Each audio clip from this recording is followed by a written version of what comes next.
सच्ची और अच्छी खबर लखनऊ दर्पण न्यूज। नमस्कार, जय हिंद साथियों। पंजाब में भारतीय जनता पार्टी का सुपारी किलर गैंग सक्रिय हो गया है। सुपारी किलर गैंग, जी हां, मोदी अमित शाह का सुपारी किलर गैंग कौन है?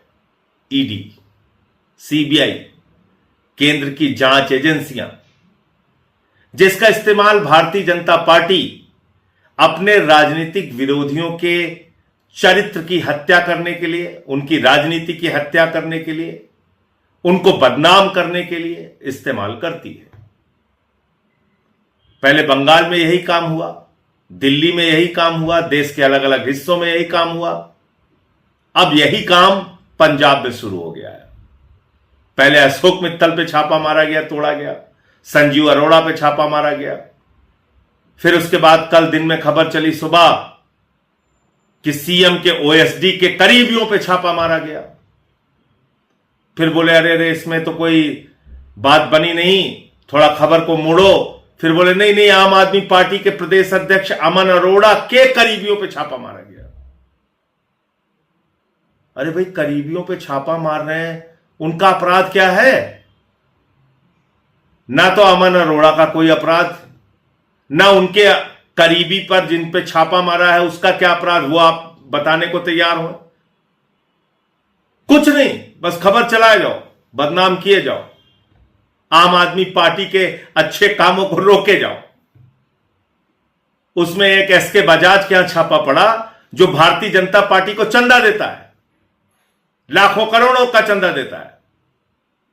उसका नाम किसी मीडिया में नहीं चला।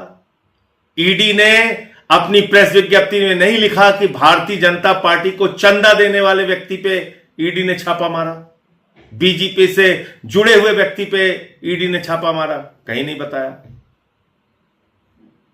और अमन अरोड़ा को बदनाम करने के लिए, आम आदमी पार्टी को बदनाम करने के लिए, भगवंत मान की सरकार को बदनाम करने के लिए झूठी खबरें परोस रहे हैं।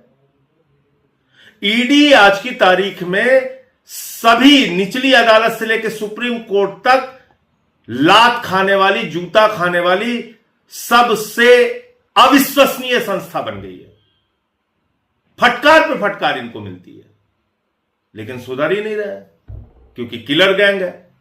अब किलर गैंग का बॉस जो कहेगा वो तो काम करना पड़ेगा।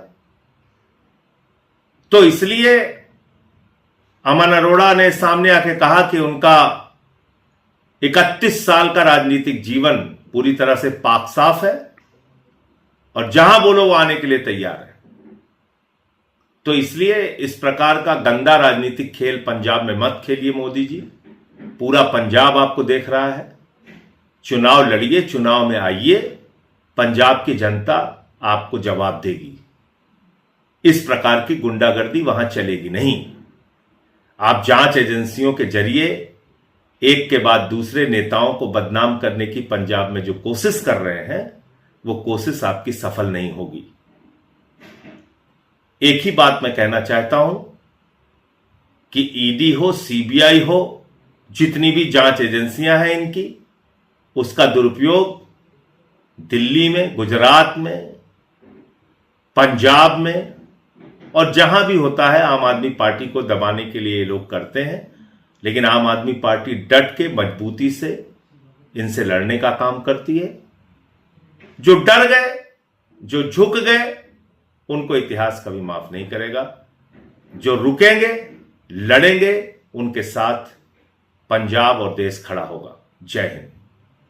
आप लिख के ले लो, आप लिख के ले लो, ये जो नरेंद्र मोदी है, जो आज हिंदुस्तान के प्रधानमंत्री हैं, ये टिक नहीं पाएंगे, क्योंकि जनता में इतना गुस्सा है। आपको जितने इलेक्शन चोरी करने कर लो, मगर अंत में जो जनता की सच्चाई है, जनता में जो गुस्सा है, उसका सामना आपको करना पड़ेगा। और जनता डिसाइड करती है हिंदुस्तान में क्या होगा। आप देख लेना, कुछ भी हो जाए, विचारधारा की लड़ाई है और दो ही विचारधारा इस देश में लड़ती है। राजनीतिक दो ही विचारधारा है, एक आरएसएस की नफरत की, बंटवारे की, दूसरी कांग्रेस पार्टी की मोहब्बत की, एकता की विचारधारा। आप देख लेना, बाकी सारी की सारी पार्टियां इनके सामने नहीं खड़ी हो पाएंगी, एक नहीं हो पाएगी, और अंत में सिर्फ कांग्रेस पार्टी खड़ी होगी और कांग्रेस पार्टी इनको हराएगी। आप याद रखो मैं क्या कह रहा हूं, नरेंद्र मोदी को, अमित शाह को कांग्रेस पार्टी हराएगी, बीजेपी को कांग्रेस पार्टी हराएगी।